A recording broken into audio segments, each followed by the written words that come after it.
Good morning and welcome to another episode of Unscripted and Unchained RPG Review. I am DM Bluddworth, and as you can see by the graphics, today I'm going to be taking a look at Tables for One, a solo game master reference.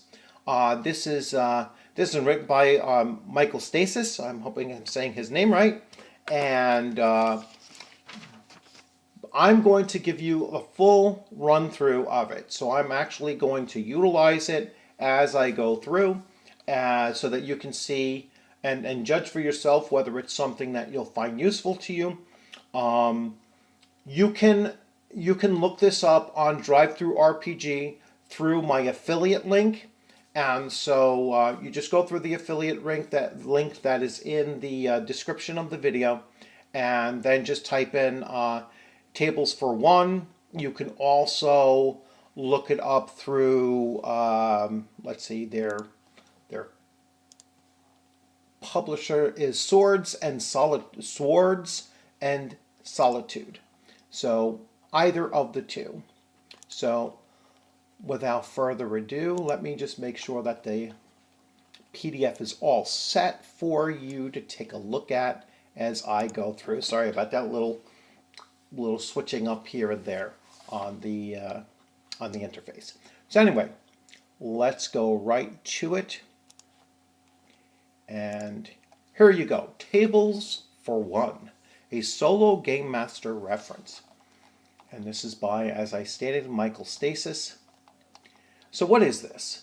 Tables for One is a system-neutral D20-based collection of essential random tables designed to build worlds quickly and drastically reduce page flipping during solo adventures. Nothing breaks immersion more than searching across 7 RPG books looking for just the right thing.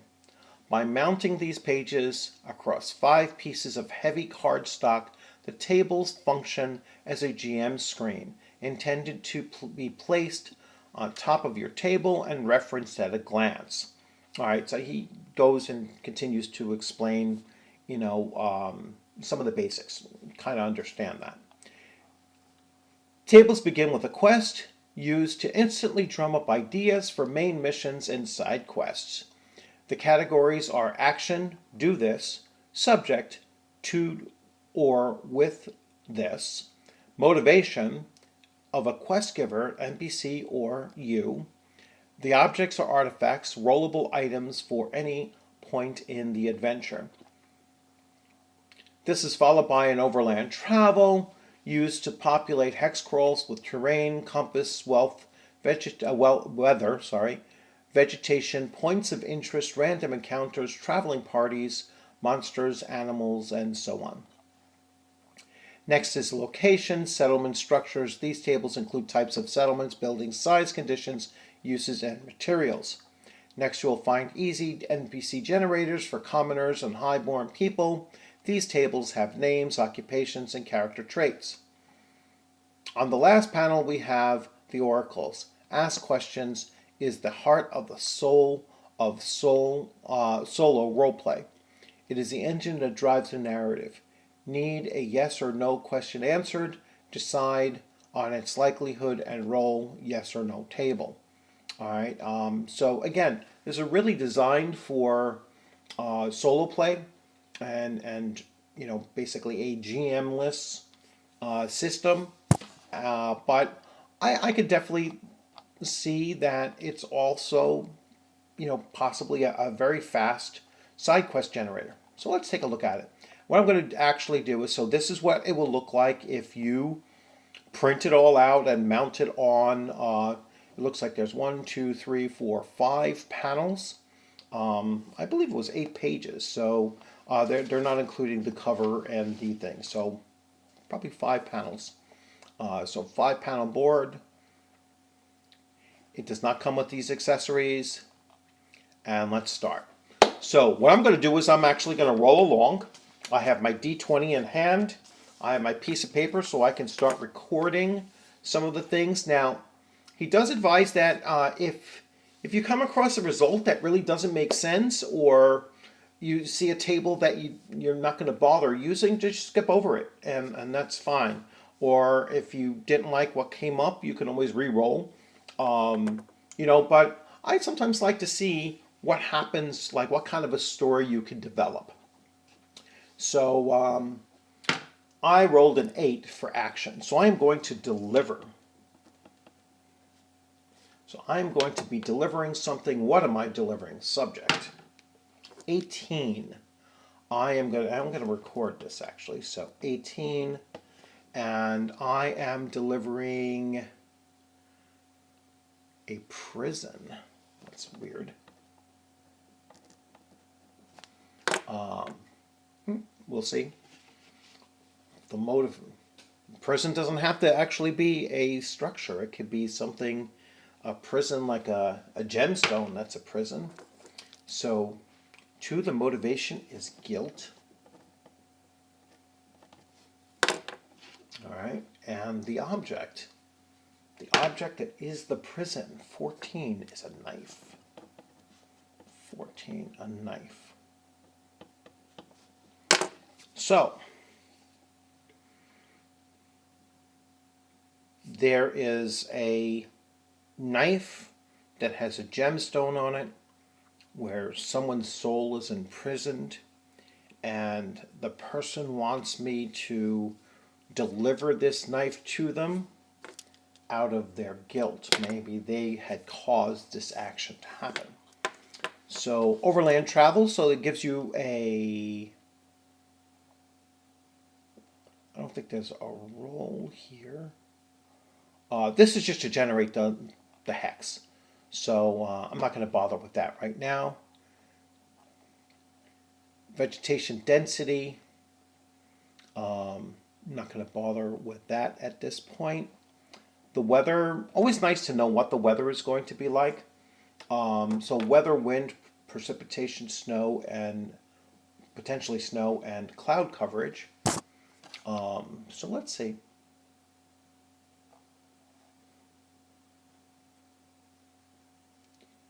Current hex plains. I'm going to say that you're currently in a plains hex.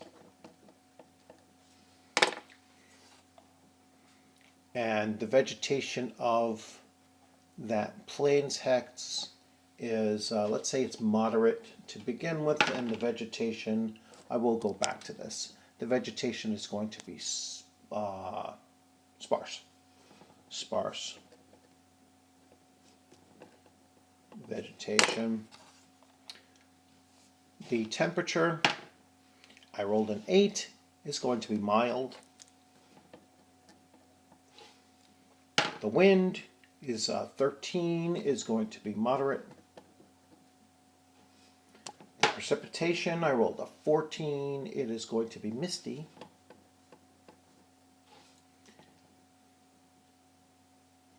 It's moderate temperature, so it can't be snowing. Cloud coverage, let's see, 16 is going to be overcast. So it's misty but overcast, so maybe it could possibly rain. The atmospherics, 12, is there's a bad smell in the air.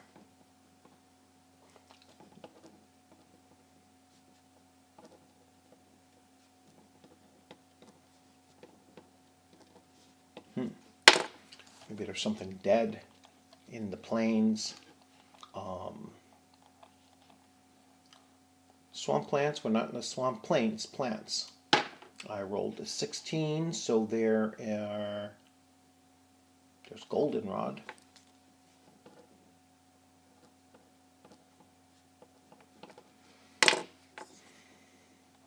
I don't know if goldenrod smells or not. Maybe that's what it is. Point of interest. I rolled a 3. There's a farmhouse.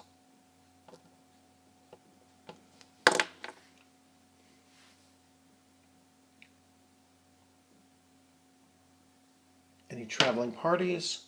17. There are refugees. Perhaps I'm passing them during my travels. Random encounters, I rolled an 11. There's a traveling party. All right, so traveling party. refugees. Reaction, I rolled a 6. They are wary of me. Alright, that's cool. Transportation, how am I traveling? I am traveling over land, and I rolled a 3. I am on a donkey. Mount is a donkey.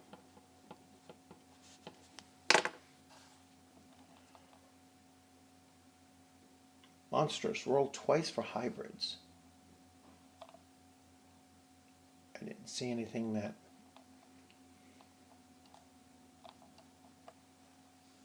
Oh, if you're going to switch 2 different types of features. All right, I'm going to roll on planes. So I rolled a 2. I'm going to encounter a bird as a monster. Interesting. And non-monstrous, I am going to encounter 7, which is sheep. See, I'm not crazy about bird, so I'm gonna try another roll. And this time I rolled a griffin. Wow, that is a significant increase from a bird. So we'll see how we work that in. So locations, settlements, and structure. So I know I have a farmhouse that I'm heading to. Let's see the location where I got this adventure from. 19. So I got this from a metropolis. I got this adventure from a metropolis. A metropolis is going to be large. I rolled a 10, so it is a small metropolis. I don't know how you have that. Let's just say that automatically metropolises are either large or massive.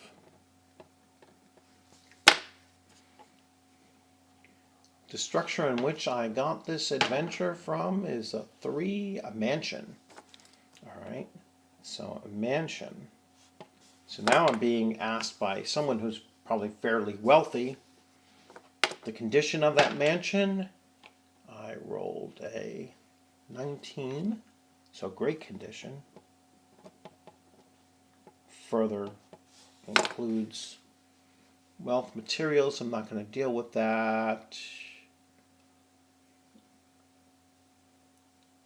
Craft, no, I don't need to deal with that. The purpose, it's a mansion. It's a place where someone lives. NPC, so I have NPC commoner. No, this would be highborn NPC. Masculine names, so I can create the person's name that's hiring me, let's say. So let's say 10. His name is Tehran. His surname, highborn, Tehran, Ainsworth. His occupation, why is he highborn? 20, he is the law. All right, so maybe he's a magistrate or something like that. Again, wants this knife. That's a prison, and it's he has guilt surrounded by surrounding this particular knife that he wants returned. Maybe he's the magistrate, and this this knife can free somebody from prison. All right, maybe it's a piece of evidence that needs to be discovered. So as you can see, you could start modifying, the adventure based on what based on what your random results are going to produce. So you always have to be flexible.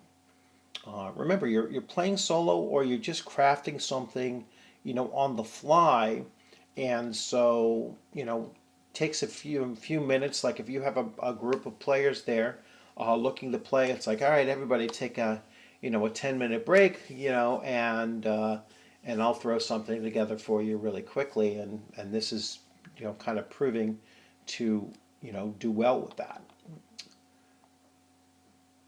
Again, we don't have to go into all of this detail if you don't want to. Let's see distance. Let's see how far that farmhouse is from the starting location. So we are going to roll a d20, and it is a 10, so it's going to be far. It is going to be d20 miles. Oh, I rolled a 20, so it's going to be 20 miles. Okay, you're traveling by donkey to get there. So it might take you, it might take you 2 or slightly more than 2 days to get there riding on the back of a donkey. So that's pretty cool. At some point, you're going to encounter a griffin. Maybe the griffin is at the site of the farmhouse. Hopefully, you're a pretty powerful character if you're gonna have to fight it. Let's see. Roll variety, then type and quantity. So variety. I am rolling, and I rolled a 16, so there is going to be 2 types. Then I'm going to roll type. This is for treasure. I rolled a 3. So there's going to be coins. Quantity of coins. I am going to roll 7. So there are 700 copper pieces. Yes. D20 10. So 700 copper pieces.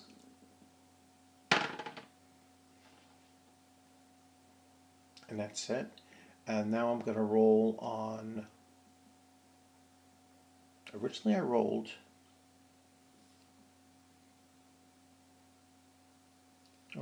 Just 1 type. So roll type, then quantity. Yeah. So there's just going to be 700 copper pieces along with this artifact that we're looking for. So that's pretty much it. Stuck. If something's stuck, you can, or if you are stuck, you can do one of these things, I guess. Size, miniature, too small. Time, distance passed, texture. So a lot of random tables here. Many of them, you can certainly utilize in order to, structure what you're looking to do, and others you can ignore, and as I did in several cases. So let's go back and let's do a wrap up here. So overall, I mean, it's very functional. You can see how quickly you could throw together something. I like doing these things where it kind of tests your creativity on the fly, and it kind of helps you, piece these things together. As you could see, I rolled rolled several times. How many rolls did I make? 1, 2, 3, 4, 5, 6, 7, 8, 9,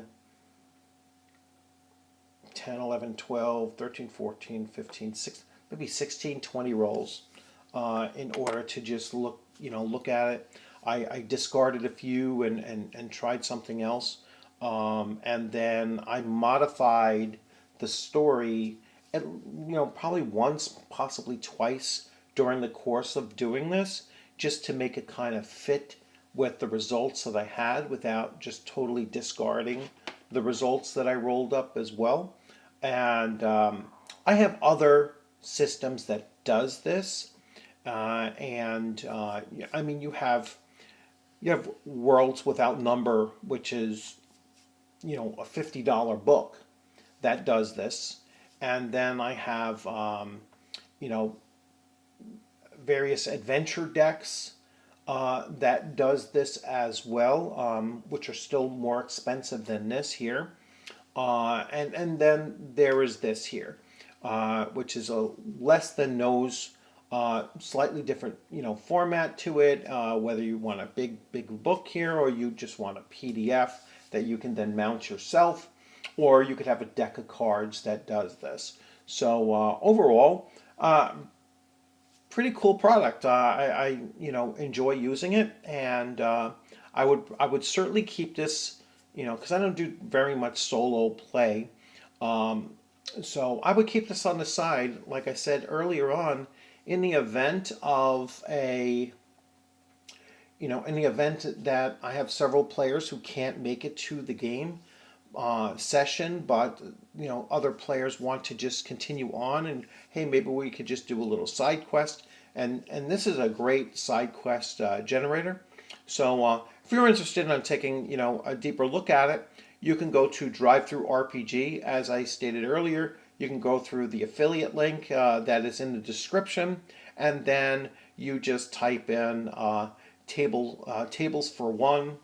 You could put the creator's name in the search as well, Michael Stasis, or you can do you can look through the publisher name, which is Swords and I just drew a blank. Let's see. The publisher's name is Swords and Solitude. So you can also find it on DriveThru under Swords and Solitude. So once again, thanks for joining. I hope you liked this video. Please give it a thumbs up if you did. If you hadn't subscribed, please consider subscribing. And hey, if you have a product that you want me to take a look at, please feel free to put something in the comments section of any video and say, hey, you know what, I have something. How can I get in touch with you?